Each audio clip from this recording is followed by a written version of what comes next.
November 23, 1942, 1600 hours. Two Soviet tank columns embrace at a bridge in Kalach-na-Donu. In that moment, 250,000 German soldiers realize they are trapped. But the shocking truth is this: the battle for Stalingrad was already lost 4 days earlier.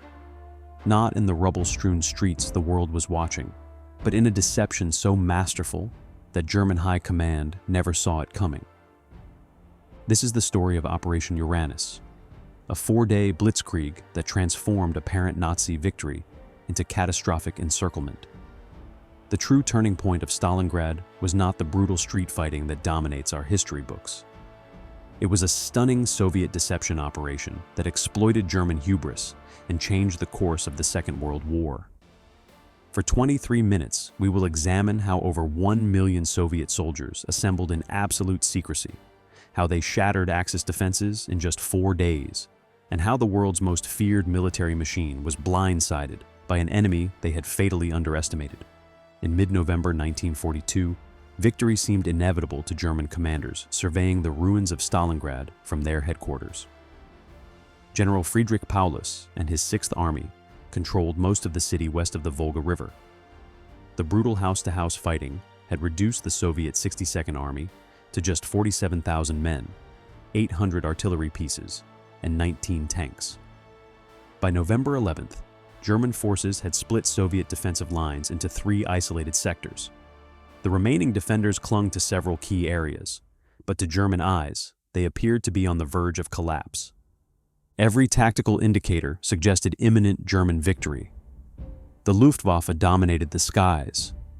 German artillery pounded the remaining Soviet positions. Daily supply lines, though stretched, seemed sufficient to maintain pressure on the shrinking enemy pockets.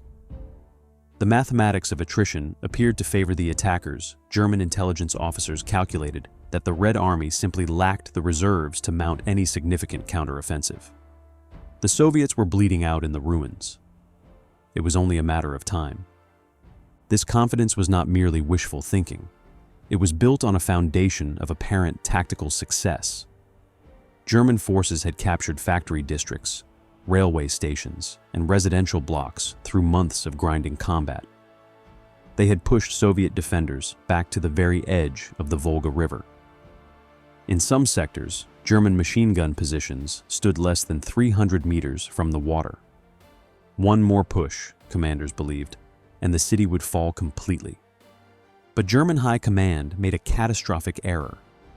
They catastrophically underestimated Soviet reserve strength and the capacity to mount major operations. Intelligence assessments dismissed reports of troop concentrations as deception or minor reinforcements. When aerial reconnaissance detected movement behind Soviet lines, analysts categorized it as defensive repositioning. The possibility of a massive offensive simply did not fit German assumptions about Soviet capabilities. The Red Army, they believed, was too disorganized, too depleted, too inferior to execute complex operational maneuvers. This overconfidence created a fatal blind spot. The flanks north and south of Stalingrad were held by poorly equipped Romanian, Italian, and Hungarian forces. These Axis allies stretched thin across hundreds of kilometers of front. Romanian Third Army, positioned north of the city, fielded approximately 75,000 men with obsolete Czech-built tanks and inadequate anti-tank weapons. Romanian Fourth Army, south of Stalingrad, numbered around 80,000 men with similar deficiencies. Italian Eighth Army and Hungarian Second Army, positioned further north, were even more poorly prepared for sustained combat defensive lines, in some sectors stretched to just 1 man per 4 meters. Anti-tank defenses relied primarily on 37mm and 47mm guns, weapons incapable of penetrating Soviet T-34 armor. Field commanders recognized these vulnerabilities. Romanian officers sent urgent reports to German headquarters detailing their inadequate equipment and overstretched positions. German liaison officers warned that the flanks could not withstand a concentrated assault. These warnings were systematically dismissed. German intelligence officers, convinced of Soviet inferiority, refused to believe that the Red Army could exploit these weaknesses. The focus remained fixed on Stalingrad itself. Every German eye watched the smoking ruins. Every strategic calculation centered on the urban battle. But while German eyes remained fixed on the smoking ruins of the city, something unprecedented was happening just beyond their sight. An army appearing from nowhere. Marshal Georgy Zhukov understood something the Germans did not. Every day they spent grinding through Stalingrad's ruins was another day to prepare their doom. In late September 1942, Zhukov and General Alexander Vasilevsky approached Stalin with a radical proposal. Stop feeding reserves into the urban meat grinder. Instead, assemble overwhelming force in secret and execute a double envelopment that would trap the entire German Sixth Army. Stalin, initially skeptical, authorized the operation. What followed was one of the most ambitious deception operations in military history. Between late September and mid-November 1942, Soviet commanders orchestrated an unprecedented Maskirovka operation. The term means military deception, but Operation Uranus elevated it to an art form. The brutal urban fighting in Stalingrad became a strategic distraction. While the world watched Soviet defenders fight for every building, every floor, every room, an invisible army assembled in the frozen steppe beyond German reconnaissance. The scale of this buildup was staggering. Over 6 weeks, Soviet forces secretly concentrated 1,100,000 troops behind the lines. They assembled 1,400 tanks, including 600 to 800 T-34s. The medium tank that had already proven superior to most German armor. They positioned over 13,000 artillery pieces within striking distance of the vulnerable Axis flanks. They deployed 1,100 aircraft to support the offensive. This was not a spoiling attack or a limited counteroffensive. This was a force designed to encircle and annihilate an entire German army. The Soviets achieved a 2-to-1 manpower advantage over Axis forces in the target sectors. Their armor superiority was even more overwhelming. German and Axis forces on the flanks fielded fewer than 100 tanks, most of them obsolete models. Soviet planners had assembled 14 times that number. The Romanian forces holding critical defensive sectors possessed anti-tank guns that Romanian gunners would later describe as throwing stones at Soviet armor. How did the Soviets conceal such a massive force? They employed strict radio silence, communicating through couriers and landlines. They moved troops and equipment exclusively at night, camouflaging positions during daylight hours. They constructed dummy concentrations, fake tank formations, and artillery batteries designed to mislead German aerial reconnaissance. They positioned real forces in forests, ravines, and behind terrain features that blocked aerial observation. They timed the final assembly to coincide with deteriorating weather conditions that would ground German reconnaissance flights. Most brilliantly, they used the urban battle itself as deception. German command expected the Soviets to continue feeding reserves into Stalingrad. Every Soviet counterattack in the city reinforced German assumptions that the Red Army remained focused on holding the ruins. German intelligence officers interpreted the desperate urban fighting as evidence that the Soviets had no reserves for offensive operations elsewhere. They were watching the magician's left hand while his right hand prepared the trick. Zhukov advocated for this massive counteroffensive over continued attrition. He recognized that trading casualties in Stalingrad's ruins was strategically sterile. The city had become a symbol, but symbols do not win wars. Operational encirclement wins wars. The double envelopment concept was simple but devastating. 2 powerful armored spearheads would strike simultaneously north and south of Stalingrad, driving through the weak Axis flanks and meeting west of the city. The German Sixth Army, focused on urban combat, would be trapped in a pocket with its back to the Volga River. German aerial reconnaissance and intelligence completely failed to detect this massive force buildup. Some reconnaissance flights observed increased activity behind Soviet lines, But intelligence officers dismissed these reports as minor troop rotations or deception efforts. The possibility that over 1 million Soviet soldiers stood poised for attack simply did not register. German assumptions about Soviet inferiority created a cognitive barrier that evidence could not penetrate. They saw what they expected to see, and they expected a broken, defensive enemy incapable of strategic initiative.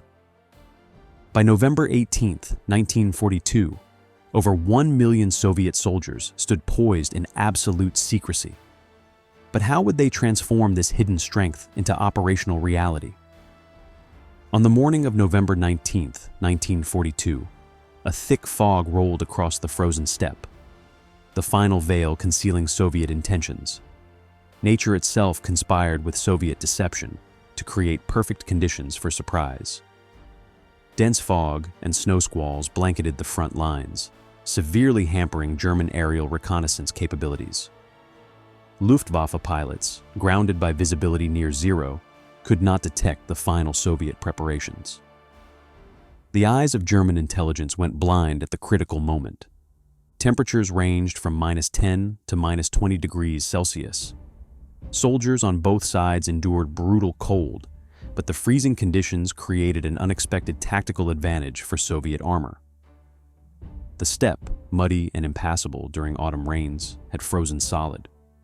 Ground that would have bogged down tanks in October now became a highway for rapid armored advance.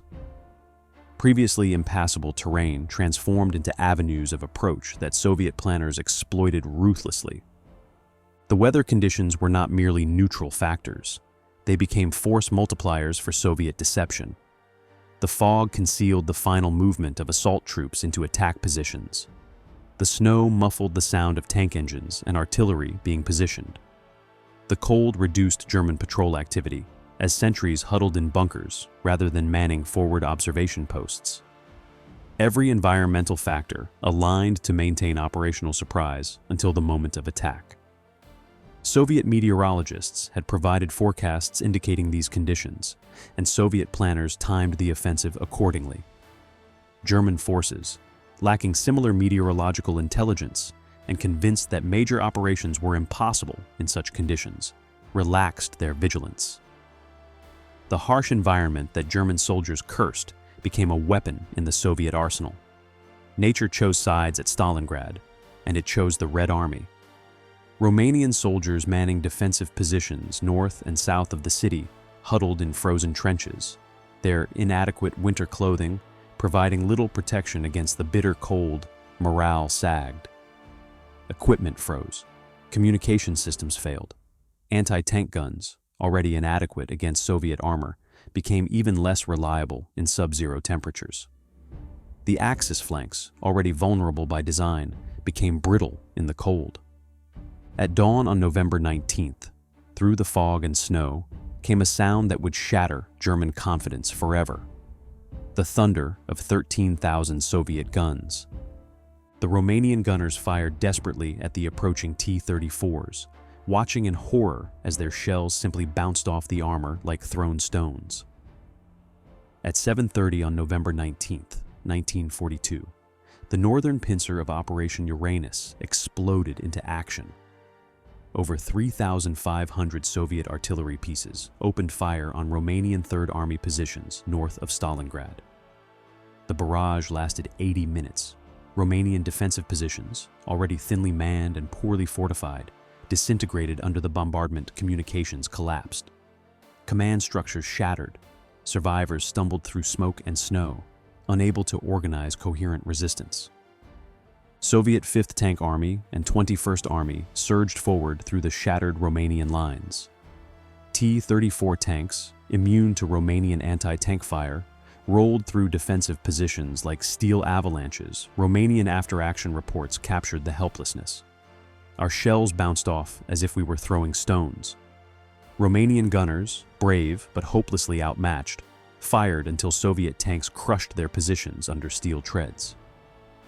Within hours, Romanian Third Army ceased to exist as an organized fighting force. The southern pincer struck the next day. On November 20th, Soviet 51st and 57th Armies attacked Romanian 4th Army south of Stalingrad. The pattern repeated massive artillery preparation, armored breakthrough, collapse of defensive lines. Romanian forces, stretched to 1 man per 4 meters in some sectors, could not contain the assault. Soviet tanks penetrated deep into Axis rear areas, overrunning headquarters, supply dumps, and artillery positions before defenders could react. Soviet armored spearheads advanced with stunning speed. They covered up to 70 kilometers in 4 days, driving through Axis rear areas and leaving chaos in their wake. A Soviet tank commander later described the breakthrough like a storm. There was no stopping us. Every village we passed, Axis troops ran in panic. The advance combined the speed of German blitzkrieg with the overwhelming mass of Soviet industrial production. This was not the Red Army of 1941, disorganized and reeling from surprise attack. This was a force that had learned from defeat and emerged transformed. Romanian casualties in the opening days exceeded 50,000 killed, wounded, or captured. Romanian 3rd and 4th Armies, the forces responsible for holding the flanks, were effectively destroyed as combat formations. Survivors streamed westward in disorder, abandoning equipment and positions. German forces, committed to urban fighting in Stalingrad, could not redeploy quickly enough to seal the breaches. The Soviet pincers drove deeper into Axis rear areas with each passing hour. The 2 Soviet spearheads raced toward each other across the frozen steppe. Soviet 4th Tank Corps drove northeast from the southern breakthrough. Soviet 4th Mechanized Corps drove southwest from the northern breakthrough. Their objective was Kalach-na-Donu, a town 40 kilometers west of Stalingrad, where a bridge crossed the Don River. Capture that bridge, and the trap would close. German headquarters began receiving fragmentary reports of disaster. Communications with Romanian units ceased. Reconnaissance flights, when weather permitted, revealed Soviet tanks deep in areas that should have been secure rear zones. The scale of the catastrophe slowly penetrated German consciousness. This was not a local counterattack. This was operational encirclement on a massive scale.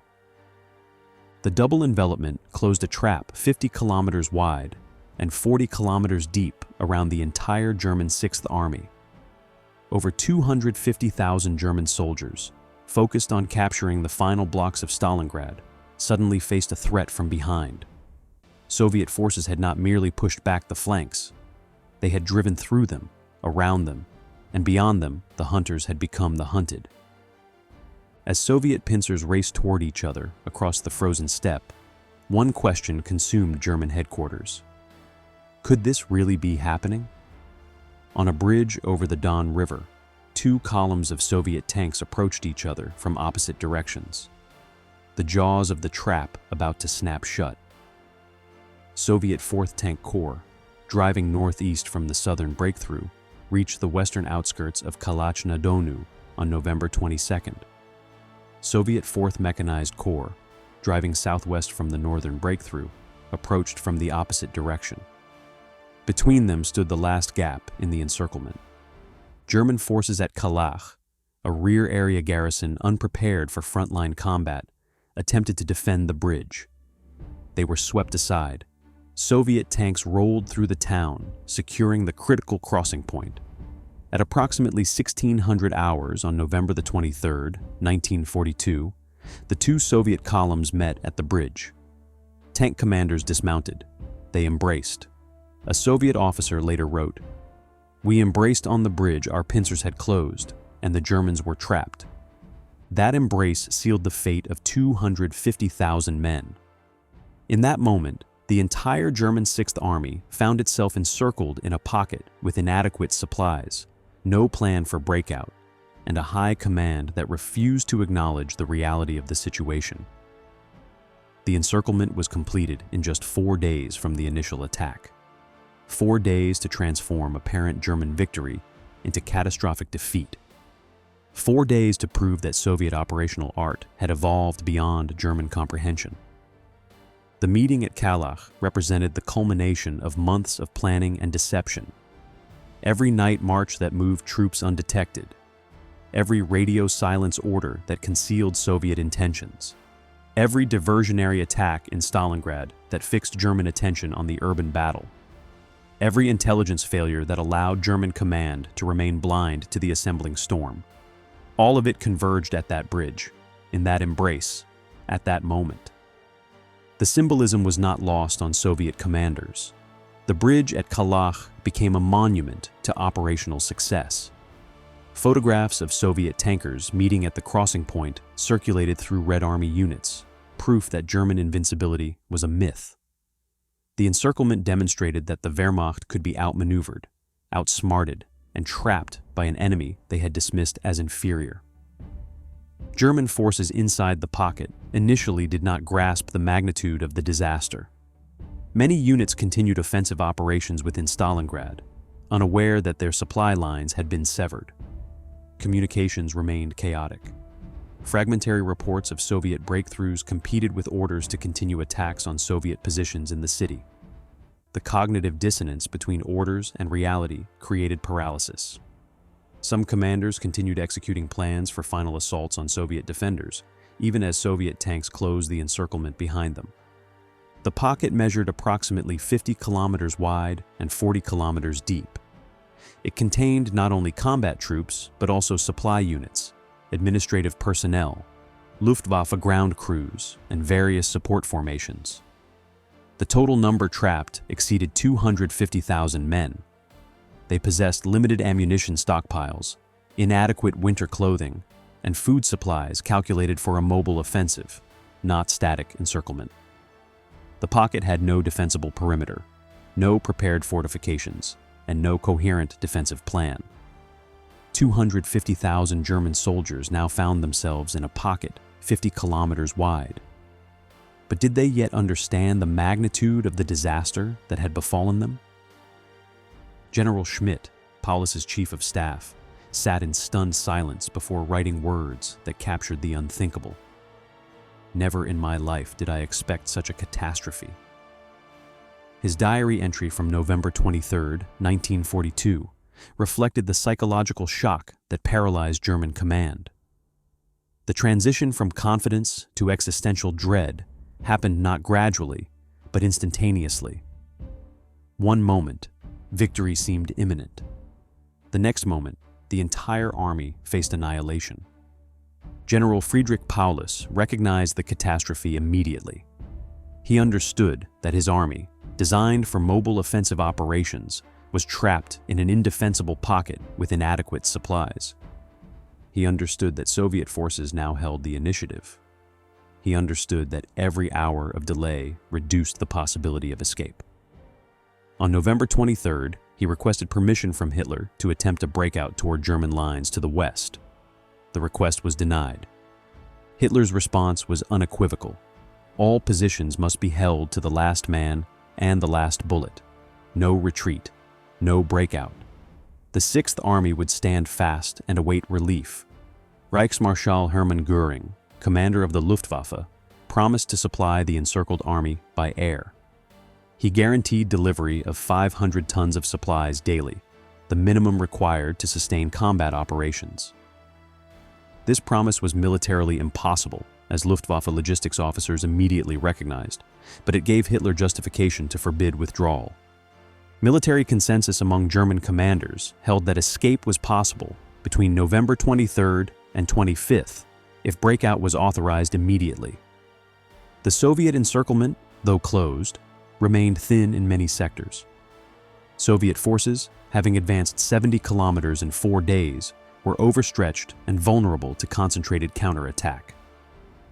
A determined breakout, sacrificing heavy equipment but preserving the army's manpower, could have punched through Soviet lines and reached German positions to the west.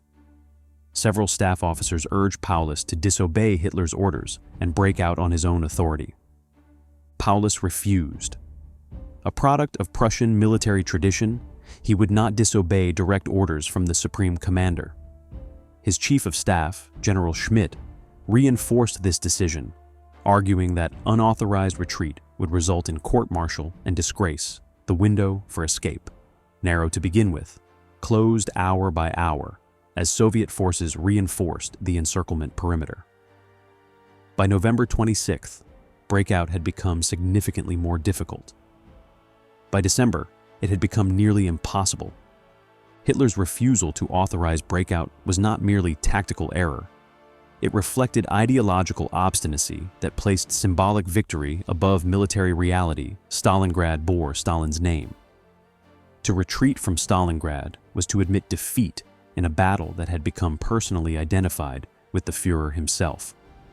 Hitler's ego, his refusal to acknowledge error, and his misplaced faith in Göring's impossible promises transformed encirclement into annihilation. The psychological collapse within German command was immediate and profound. Officers who had confidently planned the final assault on Soviet positions now confronted the reality that they themselves were besieged. The hunter-prey relationship had reversed. Soldiers who had fought for months to capture Stalingrad now fought to survive within sight of the city they had failed to take. Diary entries and letters from the pocket reflect this transition from confidence to despair, from certainty of victory to recognition of doom. General Schmidt's diary entry captured the essence of the moment. We are encircled, no connection with the outside world. The isolation was not merely physical, but psychological. The Sixth Army, the spearhead of German advance into the Soviet Union, now stood alone in a frozen pocket, surrounded by an enemy they had fatally underestimated. The question that haunted every staff meeting, every command conference, was simple but unanswerable. How had this happened? As the window for escape closed, one question haunted every trapped German soldier. How had they been so completely blindsided?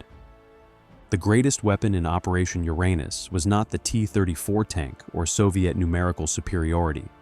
It was German overconfidence. The encirclement at Stalingrad resulted not from Soviet tactical superiority in combat, but from catastrophic German intelligence failures and systematic underestimation of enemy capabilities. The Germans were not outfought, they were outsmarted. German intelligence completely failed to detect the Soviet assembly of 1,100,000 troops, despite aerial reconnaissance and signals intelligence. Reconnaissance flights observed increased activity behind Soviet lines, but intelligence officers dismissed these observations as defensive preparations or deception. The possibility that the Red Army could assemble such overwhelming force in secret simply did not fit German assumptions about Soviet organizational capacity. Intelligence analysts saw what they expected to see and filtered out contradictory evidence. Field commanders' warnings about vulnerable flanks were systematically dismissed by German high command. Romanian liaison officers reported inadequate anti-tank defenses and overstretched defensive lines. German officers attached to Axis Allied units sent urgent requests for reinforcement and better equipment. These warnings reached headquarters, but were categorized as alarmist or self-serving. High command believed that Axis Allied forces, though inferior to German units, were sufficient to hold defensive positions against an enemy presumed incapable of major offensive operations. Overconfidence in Soviet inferiority created a fatal strategic blind spot that prevented proper threat assessment. German military culture, built on victories in Poland, France, and the early months of Operation Barbarossa, had internalized assumptions about Slavic racial inferiority and communist military incompetence. These ideological assumptions functioned as cognitive filters, preventing German commanders from recognizing evidence of Soviet operational sophistication. The Red Army of late 1942 bore little resemblance to the Red Army of 1941, but German intelligence continued to assess Soviet capabilities through the lens of outdated assumptions.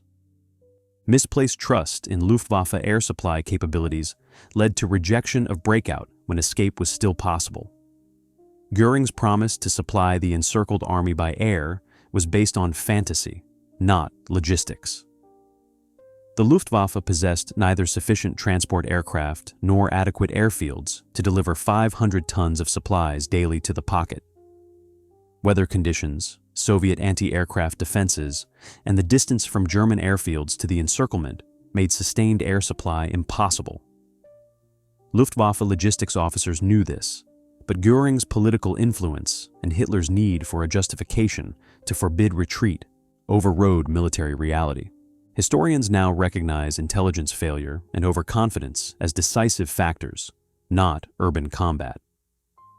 David Glantz and other scholars of the Eastern Front emphasize that Operation Uranus, not the street fighting in Stalingrad, determined the battle's outcome. The brutal urban combat that dominates popular narratives was strategically irrelevant.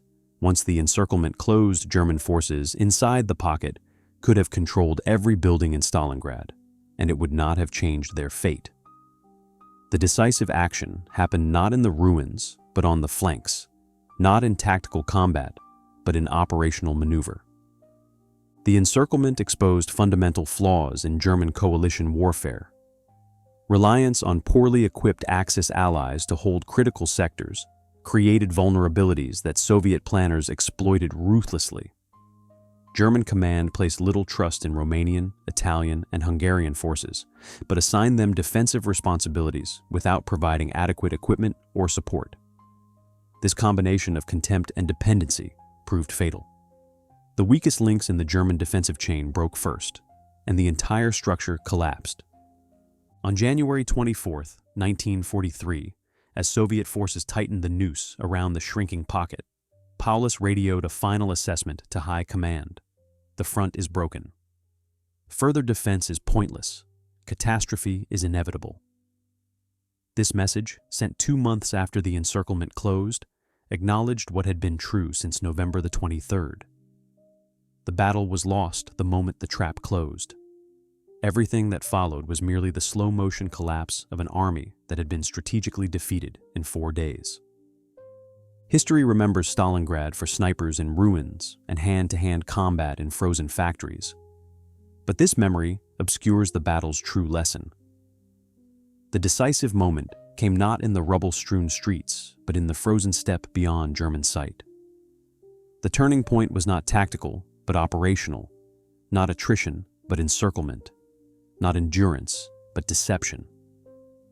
Operation Uranus demonstrated Soviet capability to execute complex deception and operational maneuver at strategic scale. The assembly of over 1 million troops in absolute secrecy, the coordination of simultaneous attacks across hundreds of kilometers of front, the rapid exploitation of breakthroughs by armored spearheads, the closing of the encirclement in just 4 days. These achievements revealed a Red Army transformed from the disorganized force of 1941 into a sophisticated military instrument capable of defeating the Wehrmacht at its own game. The 4-day encirclement operation achieved what months of urban combat could not: the destruction of an entire German army. Soviet defenders in Stalingrad fought with extraordinary courage and tenacity, but their resistance alone could not have defeated the Sixth Army. The urban battle fixed German attention and absorbed German resources, but it did not determine the strategic outcome. Operation Uranus determined the strategic outcome. The street fighting was the distraction. The encirclement was the kill. The story of Operation Uranus answers our question definitively. Stalingrad's turning point came not from the brutal street fighting that dominates popular imagination, but from a stunning 4-day Soviet deception operation that exploited catastrophic German intelligence failures and hubris.